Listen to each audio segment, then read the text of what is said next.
माननीय अध्यक्ष महोदय, मदरसा एजुकेशन बोर्ड एक माइनॉरिटी इंस्टीट्यूट है, संस्था है। सर, इस सदन में हमारा और आपका आना और आपका संरक्षण देना सबसे बुनियादी काम है कि संस्था कानून बनाने के लिए, और कानून बनाने में जल्दबाजी नहीं करनी चाहिए, हमारा बुनियादी काम है। और यहाँ पर मैंने अब तक जो 4 बार विधायक बना और 12-13 सालों का मेरा अपना तजुर्बा रहा है कि एक कॉमा और फुल स्टॉप भी चेंज नहीं होता है जो बिल को पेश किया जाता है। हाँ पक्ष और ना पक्ष यही दोनों शब्द दोहराए जाते हैं, और नतीजा ये होता है कि जल्दबाजी में बनाए गए कानून में एक एक साल में 3-3 बार संशोधन आया है। इसलिए मैं आपसे निवेदन करूंगा महोदय कि आप नई पार्टी को कायम कीजिए और इन मुद्दों पर खुलकर लोगों को बात करने का मौका दीजिए। मैं चूंकि माइनॉरिटी से आता हूं और मदरसा एजुकेशन बोर्ड माइनॉरिटी का इदारा है, और संविधान की धारा 30(1) के तहत हमको अपने पसंद के इदारे कायम करने की इजाजत है।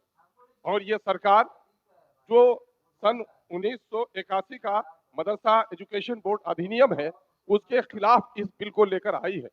धारा 5 जो गठन की बात करता है, आप अगर इसको पुनर्गठित करना चाहते हैं तो आप उसमें तरमीम लेकर लाएं, लेकिन इसमें धारा 29 है। धारा 29 में आपने जो तब्दीली लाई है महोदय, ये बड़ा आपत्तिजनक है। आपत्तिजनक ये है कि आप बोर्ड को विघटित कर देते हैं। बोर्ड को विघटित करने का आपको हक नहीं होता, और आप बोर्ड को विघटित करने के बाद आप उसमें अपना एडमिनिस्ट्रेटर बहाल करते हैं धारा 6 के मुताबिक। और वो एडमिनिस्ट्रेटर क्या काम करेगा? वो एडमिनिस्ट्रेटर हमारे इस इंस्टीट्यूट को भारत की नई एजुकेशन पॉलिसी से जोड़ने का काम करेगा। और मान्यवर, मैं आपको दिखाना चाहता हूं कि माइनॉरिटी के जो इंस्टीट्यूट हैं उसको यह हक हासिल होता है कि वो अपने पसंद के इदारे कायम करें, और हुकूमत की जिम्मेदारी होती है कि माइनॉरिटी के भाषा और संरक्षण को उपाय दे। महोदय, संरक्षण महोदय, महोदय मैं कहता हूं हमारे बनाए गए कानून पर, अरे हमारे बनाए गए कानून पर, हमारे महोदय हमारे बनाए, अगर हमारे भाषा को मिटा देना चाहते हैं तो हमारी गर्दनों को काट देने का फैसला अगर लोगों ने कर लिया है तो हम कमजोर है, कर सकते हैं आप।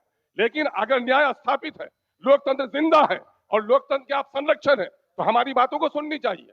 मैं ये कह रहा हूं कि जो कुछ सर साहब सुन रहे हैं सर, मैं आपका आभारी हूं सर, मैं आपका आभारी हूं सर। मैं आपको सर बताना चाह रहा हूं सर कि सुप्रीम कोर्ट के केस 2014 के case number 18, 2014-18 Supreme Court case number 1 Paramavati education cultural trust versus Union of India के मामले में जो आया है, 5 बेंच कॉन्स्टिट्यूशनल बेंच के जरिए से जो जजमेंट आया है सर, उस जजमेंट में ये कहा गया है कि साहब एनसीईटी की पॉलिसी आरटीई 2009 का मदरसा और माइनॉरिटी स्कूल में चाहे ग्रांट देते हो या ग्रांट नहीं देते हो, आप राइट टू एजुकेशन के तहत नई शिक्षा पॉलिसी को हमारे इदारे में कायम नहीं कर सकते हैं। हम जितना चाहेंगे, हम अपग्रेड करने के मुखालिफ नहीं है।